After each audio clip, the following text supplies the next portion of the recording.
You know that client who loved your presentation, said they'd call, and then disappeared?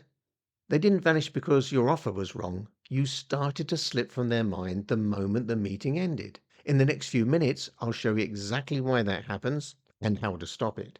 Here's the first thing you need to understand. The second the conversation ends, you're no longer their priority. Not because they're not interested, but because something more urgent occupies them. And if you don't have a way to stay present in their world, you don't just lose momentum, you lose all that trust that you just built. And this happens for three reasons. Reason one, you leave their mind. This one's simple. Life takes over. They leave your meeting and walk straight into emails, calls, problems, deadlines, and without realizing it, you start to drift out of their thinking.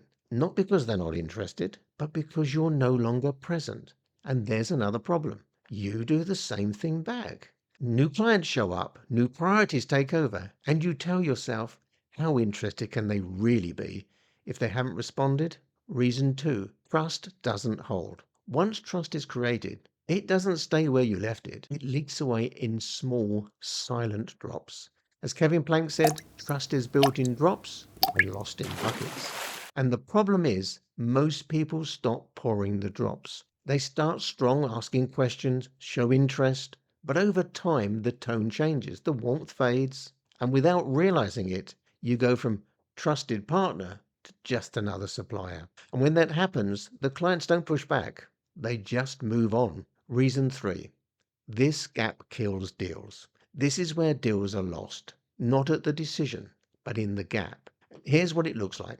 You have a great meeting, you send a follow up, and then silence. Days pass. Uncertainty creeps in. Should you call? Should you wait? And now the deal is in danger of dying, not because the client has said no, but because nothing was designed to happen next. Now, just before we move to the solutions, if you want simple ideas on selling every week, head over to trustinsales.com and sign up for free. And whilst you're here, hit subscribe so you don't miss upcoming videos. Now, most people don't realize this, but engagement is not a moment. It's a system. It's not about one or two great conversations.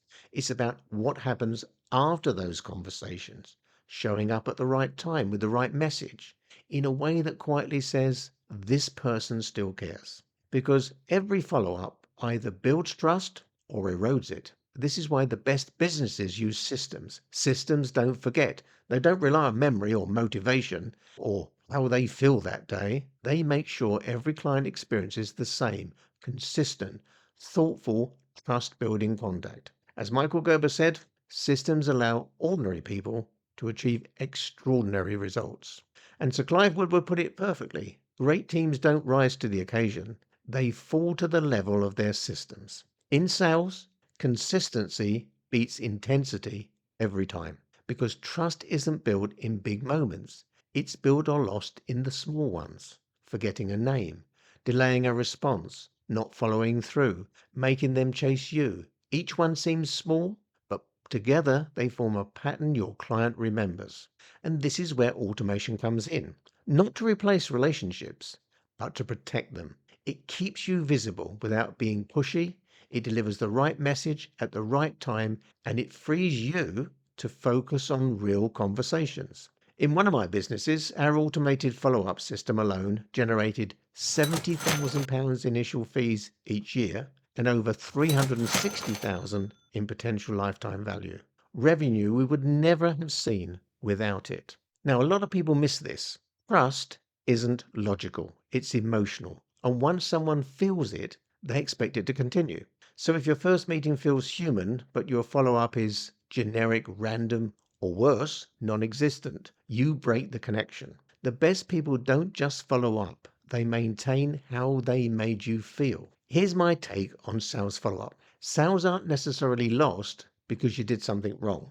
They're lost because you weren't there long enough to be remembered. Remember, trust is built in drops and lost in buckets. Momentum fades when you stop showing up.